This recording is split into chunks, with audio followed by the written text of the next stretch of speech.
قال الله تبارك وتعالى في القرآن المجيد: يا أيها الذين آمنوا إذا نودي للصلاة من يوم الجمعة فاسعوا إلى ذكر الله وذروا البيع، ذلكم خير لكم إن كنتم تعلمون. صدقت يا رب العالمين.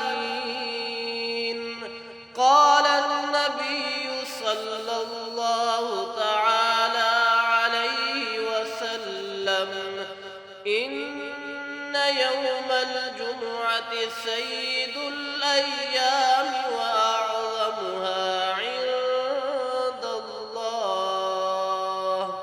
صدقت يا رحمة